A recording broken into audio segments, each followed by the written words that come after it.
I'm telling you all, I'm a big bite bitch. Bagel bites. I'm telling you right now, bagel bites need a microwave. Now I won't let myself have a microwave. Why? I don't need an excuse to make pizza pops and bagel bites, etc. more accessible to me and more delicious. So I try to deprive myself a bit. Do I still buy pizza pops, bagel bites, etc.?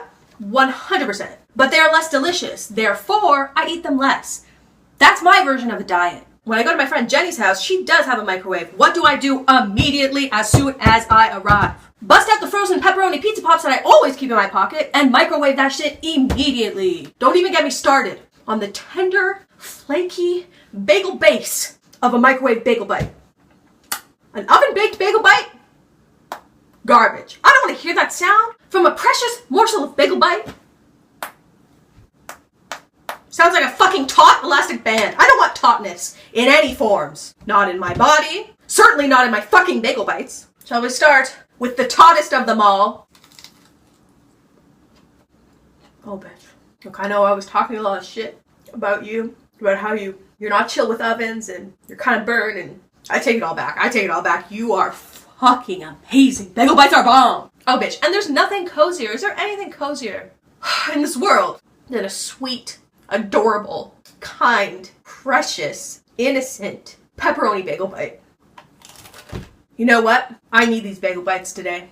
I need some supreme, sweet, adorable morsels of coziness. You know why? I've been feeling in my sweet little tummy, I've been feeling fear.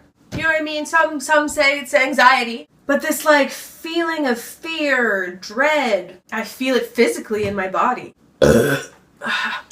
I'll be feeling this feeling, and the fearful part of me will attach it to some kind of completely illogical worry.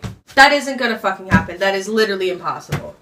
Logically, I can tell myself that. But I'll still obsess about this. What if the worst thing happens? And I've done this for fucking forever, man. I would have nights when I was a teenager. This is dark and kind of personal, but all of a sudden I'd be like, my dad's dead. And I couldn't sleep the whole night because I was convinced that my dad was dead and that his girlfriend was gonna wake up and find him. And I couldn't sleep because I was just waiting for that call. And this was based from nothing. This was just my fear, my worst fear. And I was picturing it and trying to anticipate the pain, trying to anticipate the bad feeling.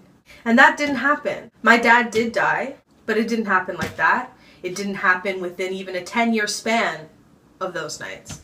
Even me trying to anticipate this death for so fucking long. The first thought that would come into my head every time I woke up, whether it was the morning, the middle of the night to go to the bathroom, the very first thought in my brain was check your phone because your dad's dead. And now, my dad did die. But having those years of trying to anticipate it, trying to brace myself for that impending pain, didn't prepare me at all. It did nothing but hurt me in that present moment. I don't regret it.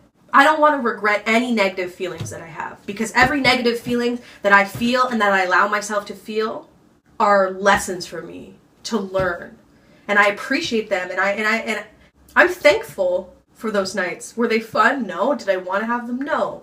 But every negative feeling that I'm feeling, that I feel like I don't have control over and that I wish would go away, every negative feeling that I have is teaching me fucking something. Is something for me to learn and get better. And that, having those feelings for years and having that dread of someone I love dying for years and then losing them made me realize, okay, that did nothing. That anticipation did nothing. And I got this feeling again. And I made changes in my life. And I felt an overwhelming feeling of calm. And I am having those feelings now. I'm having the same wake up, the first thought is my worst fear. For me, I think it comes from there's something that I love. There's something that I want. And I'm terrified of it being taken away. I used to put it towards my father. He wasn't taken away. He died. He died, but it sounds lame. It sounds bullshit. And I wouldn't have said this 2 years ago. But I feel more connected to my dad now than I did when he was alive. That's real. Because I was scared when he was alive. I was so full of fear when he was alive of losing him. And I didn't know how to talk to him about how sick he was. And I didn't know what I wanted from life, but I do now. But I fucking do now. I feel a purpose now that I didn't feel when he was alive. I think part of the reason why I got to this purpose is from losing him. And I wish it didn't have to happen that way, but it did. And I feel him helping me a lot now. Some people might say it's delusion. Some people might say it's a wish or a hope, or what you have to force yourself to believe to come to terms with death and mortality and losing someone you love. I don't know what's real for other people, and I can't tell another person what's right for them to believe or what will work for them. I know for me, what feels real. What feels real is I feel guidance. I feel protection. When I'm quiet and I listen, this sounds crazy, but when I'm quiet, I can feel something more. I feel something more. Something I know is that I will always be okay. We will always be okay, no matter what happens.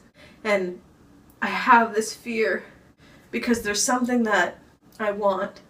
There's something that I'm terrified of being taken away from me. But nothing is ever taken from you. Even if someone dies, even if you lose someone, even if something ends, you are empowered. When I remind myself that no matter what happens, that I have no control of. I can't fucking control everything. I can't control what I can't control. I can only control myself. When I remind myself that I'm fucking empowered. You know what I mean? Like, it's so easy to feel helpless.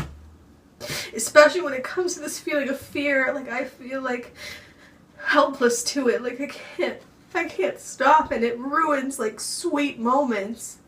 But I'm still grateful.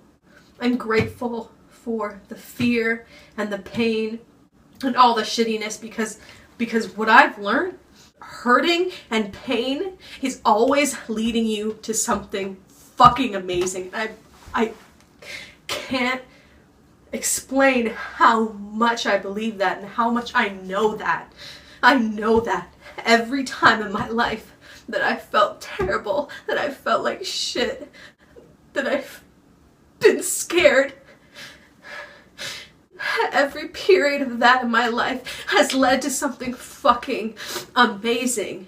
And every time I see it in myself and every time I see it in other people, I know that feeling this shit, that this pain is leading you, me, fucking everyone. It's leading us to something wonderful. And it sounds bullshit. Might sound like the Psychic Twins book has infected my brain to the point of brainwashing, and I might need to burn it. No, I'm not burning the Psychic Twins book, bitch. No. Psychic Intelligence 101, bitch. I feel that. I feel that so truly. When I'm quiet, when I can calm myself, when I can think outside of myself. It's so easy to get caught up in me, you know what I mean? And I'm a fucking self-obsessed, narcissistic monster in a lot of ways. I'm a fucking narcissistic, attention whore, insufferable monster in so many ways. But when I can try to take my thoughts outside of myself, try to feel connected to something outside of myself, get some perspective, then I feel an overwhelming sense of calm. Oh my god, I've only eaten one fucking bagel bite. God damn it. Oh, sweet bagel bites. Lend me your pleasant coziness. So yeah, man, sometimes I feel fear. Sometimes I can fall into these habits of fear thinking, of illogical dread. I don't want to judge myself for it. I don't want to feel bad about myself for it because that's just going to make shit worse. What I've learned is be thankful for it. I want to be grateful for it because I know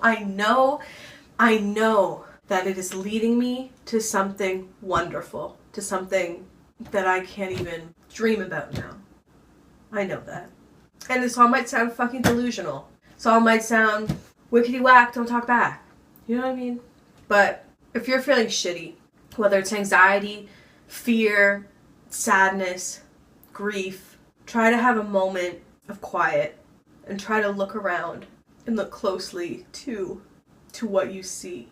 Because I know when I do that, when I'm feeling shitty and I want it to stop, when I have moments when I pause and I quiet my mind and I try to connect with something outside of myself, and then I look around me, I see so many signs that are telling me you are loved, you are protected, you have a purpose, and you're on the right path.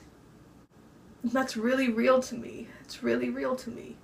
And this might sound like the ramblings of a crazy lesbian spinster cat lady who spends too much time alone. And they are. They are. And you can discount it with that.